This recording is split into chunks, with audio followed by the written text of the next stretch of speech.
ଆପଣ ଶୁଣିବାକୁ ଯାଉଛନ୍ତି ବ୍ୟାସକବି ଫକୀରମୋହନ ସେନାପତିଙ୍କ ପ୍ରସିଦ୍ଧ ଉପନ୍ୟାସ 6 ମାଣ 8 ଗୁଣ୍ଠ ଅନନ୍ତ ମହାପାତ୍ରଙ୍କ କଣ୍ଠରେ। ବ୍ୟାସକବି ଫକୀରମୋହନ ସେନାପତିଙ୍କ 6 ମାଣ 8 ଗୁଣ୍ଠ ଉପନ୍ୟାସ ପରିଚ୍ଛେଦ 1। ରାମଚନ୍ଦ୍ର ମଙ୍ଗରାଜ। ରାମଚନ୍ଦ୍ର ମଙ୍ଗରାଜ ଜଣେ ମଫସଲ ଜମିଦାର, ମଧ୍ୟ ମହାଜନ। ନଗଦ ଟଙ୍କା କାରବାର ଠାରୁ ଧାନର ମହାଜନୀ ବେଶୀ। ଶୁଣାଯାଏ ଆଡ଼େ ଦୀର୍ଘ 4 କୋଶ ମଧ୍ୟରେ ଆଉ କାହାରି କାରବାର ଚଳେ ନାହିଁ। ଲୋକଟି ବଡ଼ ଧାର୍ମିକ। ବର୍ଷ ମଧ୍ୟରେ 24ଟା ଏକାଦଶୀ, 40ଟା ଥିଲେ ମଧ୍ୟ ଗୋଟେ ଯେ ଛାଡ଼ ପଡ଼ନ୍ତା, ଏ କଥା ଆମ୍ଭେମାନେ କହିବାକୁ ଅକ୍ଷମ। ଏକାଦଶୀ ଦିନ ତୁଳସୀ ପତ୍ର ଜଳ ମାତ୍ର ଅବଲମ୍ବନ। ସେଦିନ ଉପର ଓଳି ମଙ୍ଗରାଜଙ୍କର ଜଗା ଭଣ୍ଡାରୀ କଥା କହୁ କହୁ କହି ପକେଇଥିଲା, ପ୍ରତି ଏକାଦଶୀ ଦିନ ସଞ୍ଜବେଳେ ଦ୍ୱାଦଶୀ ପାଉଣା ସକାଶେ ସାଆନ୍ତଙ୍କ ଶୋଇବା ଘରେ ସେରେ ଦୁଧ, ଦିଶୁ ଖଇ, ନବାତ, ପାଚିଲା କଦଳୀ ରଖାଯାଇଥାଏ। ସେଇ ଜଗା ଦ୍ୱାଦଶୀ ଦିନ ବଡ଼ି ସକାଳେ ତୁଚ୍ଛା ବାସନ ମାଜେ।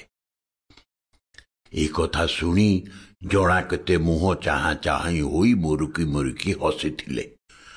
ଜଣେ କହି ପକେଇଲା, ଡୁବି କରି ପାଣି ପିଇଲେ ମହାଦେବଙ୍କ ବାପ ବି ଜାଣିପାରିବେ ନାହିଁ।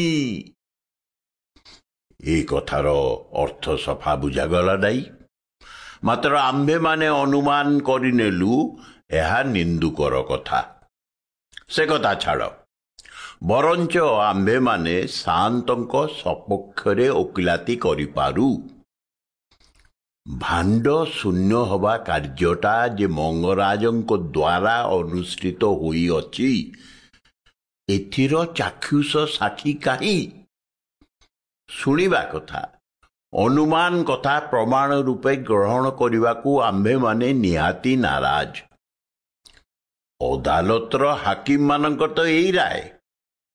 ଆଉ ଗୋଟିଏ କଥା ଦେଖ, ବିଜ୍ଞାନ ଶାସ୍ତ୍ର କହେ ଜଳୀୟ ପଦାର୍ଥ ସବୁ ବାଷ୍ପାକାର ହୋଇ ଉଡ଼ିଯାଏ। ଦୁଧ ତ ଜଳୀୟ ପଦାର୍ଥ। ଜମିଦାର ଘର ଦୁଧ ବୋଲି ବିଜ୍ଞାନ ବିଧି ଡରିବ ପରା। ପୁଣି ସେ ଘରେ ମୂଷା, ଚୁଚୁନ୍ଦ୍ରା, ଚୁଟିଆ ଥିଲା।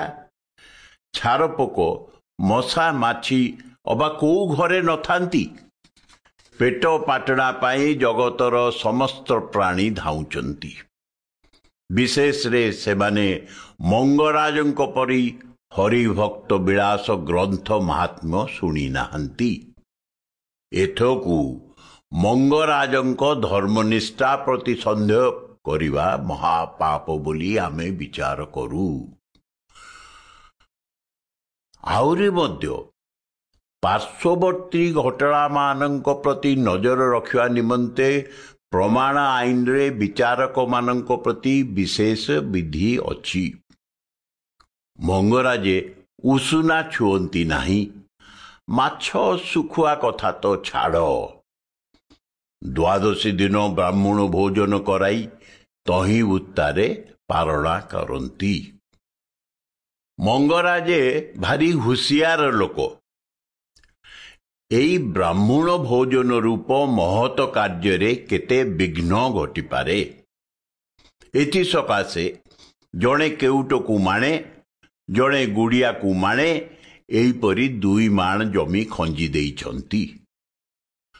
ଦ୍ୱାଦଶୀ ଦିନ ଭୋରରୁ କେଉଟ 2 ନଉତି ଚୂଡ଼ା, ଗୁଡ଼ିଆ 20 ଫଳ ଗୁଡ଼ ଦାଖଲ କରିଯାଏ।